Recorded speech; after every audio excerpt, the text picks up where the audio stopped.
What is going on, everybody? I am back today to talk about one of my most anticipated releases of the year. And once again, like PTA's One Battle After Another, I'm super late to watching this movie. Life has just been really crazy lately, so getting to the theater promptly and on time has been relatively difficult, but I'm doing my best to fit these in before the end of the year. You guys know I try to watch as many new releases every year as I possibly can.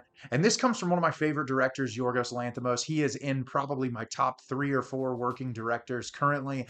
I feel like everything Yorgos touches is gold. He does such an amazing job with his comedic absurdity and sometimes like disturbing, violent content, creating incredibly societally poignant material. And I feel like that's existed throughout his entire career. And Poor Things is one of my favorite films of the decade thus far. Just absolutely incredible. I genuinely loved Kinds of Kindness, even though the reception to that film was kind of all over the place. And I really think his collaboration with Emma Stone has been brilliant. I think she truly understands exactly what Yorgos is out to do, and she just complements him incredibly well. And this movie also stars Jesse Plemons, who is one of my favorite working actors. Truly just an incredible talent that never ceases to amaze me.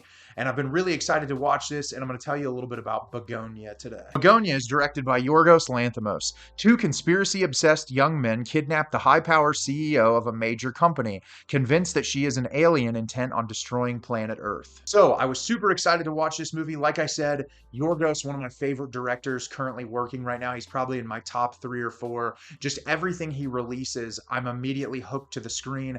I've called him a modern day Kubrick multiple times, and I stand by that. I think his material really speaks for itself, and this is probably my favorite movie of the year. I think that this movie is not only just brilliant in its storytelling approach, the way that it builds tension and suspense, the incredible performances that it gets, but it has a really phenomenal message on the way that corporations don't give a shit about you and how you are essentially a cog in a machine, and that, you know, it doesn't matter what the business is or, you know, what the product they're selling. If they do you some harm or they do you something wrong, they don't really care about you, and they'll guise certain things and they'll mask it in a way that try to make them feel like they're garnering sympathy or trying to make you feel better, but it's all disingenuous. And I think the movie is just a really incredible gut punch in a time where, you know, this type of material about this subject matter is so incredibly important, and I'm excited to tell you a little bit about it today. So at the beginning of the film, we are introduced to cousins Teddy and Don. And Teddy, very early on in the movie, he's played by Jesse Plemons. He is a very dirty, disheveled guy, feels very much like an internet incel just from his appearance.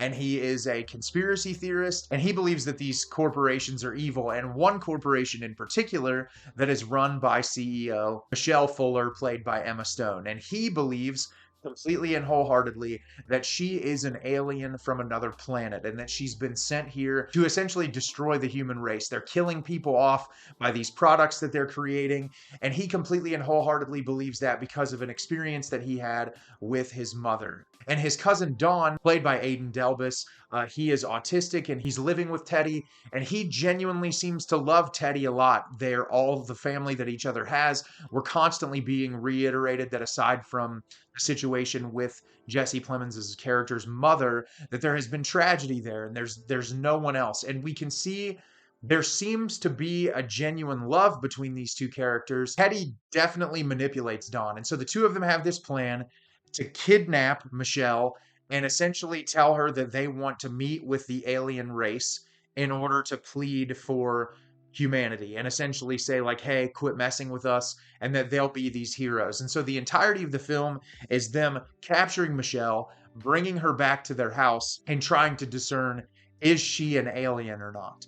So like I said, this movie is phenomenal for a multitude of reasons, and I want to go into some of those right now. Jesse Plemons is phenomenal in this movie. Arguably the best part of the movie. His performance is incredible. One of the things that I love about Yorgos Lanthimos throughout his entire career is that every character that he writes is multifaceted. There's always so many different angles that you can look at their experience. What I love about the characters he writes in his movies, characters aren't just necessarily one thing. There's always so many different motivations and things driving these characters. And I feel like Jesse Plemons' character in this movie is fascinating because for all intents and purposes, you look at this guy, he's a conspiracy theorist. He's looking into all of of these things. He's manipulating the person in his life that he loves in order to get this thing done. And on the surface, you're probably thinking this guy is crazy, but the entirety of the film is, the guessing whether or not it's actually true. But then you dive into his past experience with his mother and you learn about all the trauma and the experience that he's had. And it really helps shape this character into something that's very conflicting and difficult to watch. And I loved that about it. I felt like his performance was constantly sending me all over the place. And he just truly ate up every second that he was on screen. Emma Stone, as per usual, is phenomenal in this. One of the things I love about her character is she's a CEO. She's high powered. You have your ideas about people in that business. And when you learn more about what they do and about the harm that they've caused other people, you're sent all over the place. But then in your mind, you're like, well, if they've kidnapped her and she's not an alien, then she's just a woman who's being tortured and treated horribly just because this guy believes that she's this evil alien. And obviously there's something deeper in the way that, the company treats people and the decisions that she makes as a CEO. But for you as a viewer, it's bringing a lot of conflicting emotions. And I think Jesse Plemons and Emma Stone do a really great job at giving you those emotions and making you feel conflicted. Aidan Delbis, who plays Don, is also one of the highlights of this movie. What I think so interesting is in Yorgos's filmography, typically the movies can be very dark and demented, but they can also be comedic.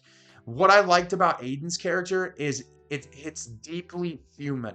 The character, he's dealing with this thing in his life. He's living with autism, but he's trying to live an existence with this one person that he loves who is left, and he's being manipulated by that person, but that person also loves him. And watching his reactions and the way that he has to shift and develop in these different situations, his character is heartbreaking in moments. And I just thought that like real shred of humanity amidst the like inflated absurdity of Lanthimos was just a really refreshing thing to add into the experience. It's a Lanthimos movie, so the cinematography is beautiful.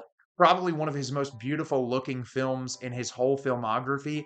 A lot of shots in here. Like I said, Lanthimos reminds me a lot of Kubrick, and there's a lot of shots in here that remind me of what I love about Stanley Kubrick. A lot of like headspace left for characters, a lot of wide shots, the way the camera so seamlessly moves in situations. There's this one really incredible scene, not even the most pivotal part of the movie, but like just Emma Stone coming into her office. And it's like the way the camera glides even into just her office door. Just amazing how he selects these shots and works with his cinematographer to create an incredibly immersive experience. And the music as well. Oh my God, the music choices in this, the score is absolutely phenomenal. The choice of popular music too. What I love about Yorgos throughout his filmography is he just knows when to cue a popular song in that works so incredibly well in a particular moment. And I just like that a lot. And what makes this movie work is the mystery and the intrigue and the suspense of, is this character an alien or not? And it seems like it's very simple, but it's so much more complex than that. And I think because for the almost 2-hour runtime, it's taking you on this adventure and really sending all of these conflicting emotions through you as a viewer, it's what makes the experience so immersive and so incredibly satisfying. But like I said, this is also a commentary on the 1% and billionaires and CEOs of corporations, and how corporations do not have your best interest at heart. They don't ever. Even people that try to guise it as like, oh, we're doing this for you. There's this really great moment early on in the movie, Emma Stone's character, and it makes me think about all of my time that I worked in the restaurant and hospitality industry. And like she's talking about like, oh, we're changing the environment of the business and everybody can leave at 5:30 every single day. We want to make sure people are home to their families. Well, unless you have something pivotal going on, unless you're doing that. And it like kept going as like we're going to guilt you to staying here even though we're telling you that your life's getting better. And that's simple on the surface, but then you're thinking about like all the harm that these products are doing to people and their families. And it just speaks volumes, because obviously we saw a big CEO of a healthcare company that was killed, and you think there is a breaking point for human beings, and people get sick of being mistreated by these people who are providing a business that is supposed to either help you, guised as a way to help you. And I just think that Yorgos made an incredibly powerful statement with this movie. The last 10 minutes. There's one scene in particular, and I don't want to talk about it in detail. You'll know exactly what it is when you get there. Is one of the most hauntingly poignant, incredible things that I've seen in a movie in several years. I genuinely, my jaw was on the floor because I'm like, this is pure artistry. What Yorgos is doing with this, the statement that he's making with this movie, he's a brilliant human. I'm just so glad that I get to be alive in a time that he is working and creating art. This is my favorite movie of the year so far. It's going to be really hard to pass this. There's been a lot of really great stuff, but I feel like this is going to sit with me for a very, very long time. Have you seen Bugonia? Did you love it? Did you hate it? Leave me a comment down below and let me know what you thought. I thought this movie was brilliant. I loved everything about it, and I already can't wait to watch it again. As always, if you can like the video and subscribe to the channel, helps me out a lot and lets me know the type of content you're looking for. I'm always putting out new material and look forward to getting more out for you in the near future. And as always, everyone, thank you so much for watching and have a great rest of your day.